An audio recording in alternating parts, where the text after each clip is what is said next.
కేంద్ర బడ్జెట్లో ఆంధ్రప్రదేశ్ ప్రస్తావనే కనిపించలేదనేది వాస్తవం. బీహార్కు మాత్రం వరాల జల్లు కురిపించింది సర్కార్. ఏపీకి మాత్రం ఎలాంటి ప్రాజెక్టును ఇవ్వలేదు. చంద్రబాబు, పవన్ కళ్యాణ్లపైనే కేంద్ర ప్రభుత్వం ఆధారపడి ఉంది అంటూ టీడీపీ ప్రచారం చేసుకుంటుంది. ఏపీకి మాత్రం ప్రత్యేక కేటాయింపులు లేవు అనేది వాస్తవం. ఏపీకి బడ్జెట్లో నిధులు సాధించడం చంద్రబాబు విఫలమయ్యారు అనేది ఇక్కడ మనకు కనిపిస్తోంది.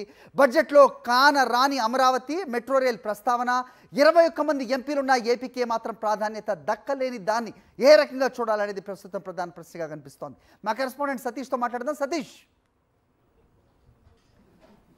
How do you see this? ఎలా చూడాల్సిన అవసరం ఉంది? ఎలా విశ్లేషిస్తున్నారు? కేంద్ర ప్రభుత్వం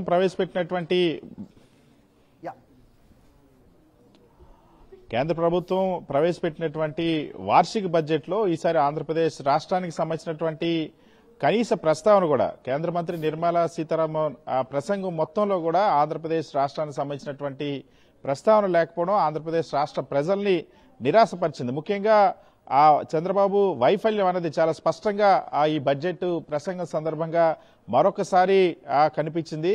ఎందుకంటే ప్రస్తుతం రాజకీయ పరిణామాల నేపథ్యంలో రాష్ట్ర విభజన తర్వాత ఆంధ్రప్రదేశ్ ఎంపీలపైన డిపెండ్ అయినటువంటి కేంద్ర ప్రభుత్వం ప్రస్తుతం ఉన్నటువంటి పరిస్థితి. వాస్తవానికి అటు నితీష్ కుమార్, ఇటు చంద్రబాబు, పవన్ కళ్యాణ్ వీళ్ళ ముగ్గురు లేకపోతే ఆ కేంద్రంలో ప్రభుత్వమే లేదంటూ తెలుగుదేశం పార్టీ ప్రతిరోజు కూడా ప్రచారం చేస్తుంది.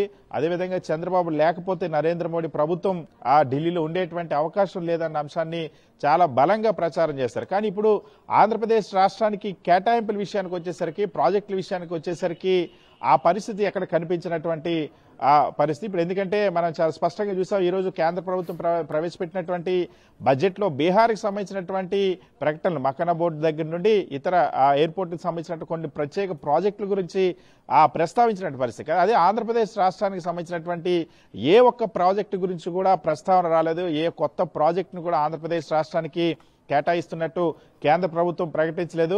అంతేకాకుండా బడ్జెట్ ప్రవేశపెట్టడానికి కొద్ది రోజుల ముందు ముఖ్యమంత్రి చంద్రబాబు ఏదైతే దావోస్ నుండి రిటర్న్ వచ్చేటప్పుడు దావోస్లో 0 MOUలతో ఘోరంగా వైఫల్యం చెంది ఇప్పటి వరకు ఆంధ్రప్రదేశ్ రాష్ట్ర చరిత్రలో ఎప్పుడూ జరగనటువంటి ఒక ఘోర పరాభవంతో తిరిగి వచ్చినటువంటి చంద్రబాబు దాన్ని కవర్ చేయడానికి కేంద్ర ఆర్థిక మంత్రి నిర్మలా సీతారామన్ కలిసి బడ్జెట్లో కేటాయింపుల గురించి నిధులు సాధించడం కోసం వెళ్లారంటూ దాన్ని కూడా ప్రచారం చేసుకున్నారు. కానీ ముఖ్యమంత్రి చంద్రబాబు ఆంధ్రప్రదేశ్ రాష్ట్రానికి ఏమి ఇమ్మని అడిగారో తెలియదు. కానీ ఈ బడ్జెట్లో మాత్రం ఇప్పటి వరకు ఇప్పుడు చదివినటువంటి బడ్జెట్ ప్రసంగంలో ఎక్కడ కూడా ఆంధ్రప్రదేశ్ రాష్ట్రానికి సంబంధించినటువంటి ప్రత్యేక కేటాయింపులు అన్నవే లేవు.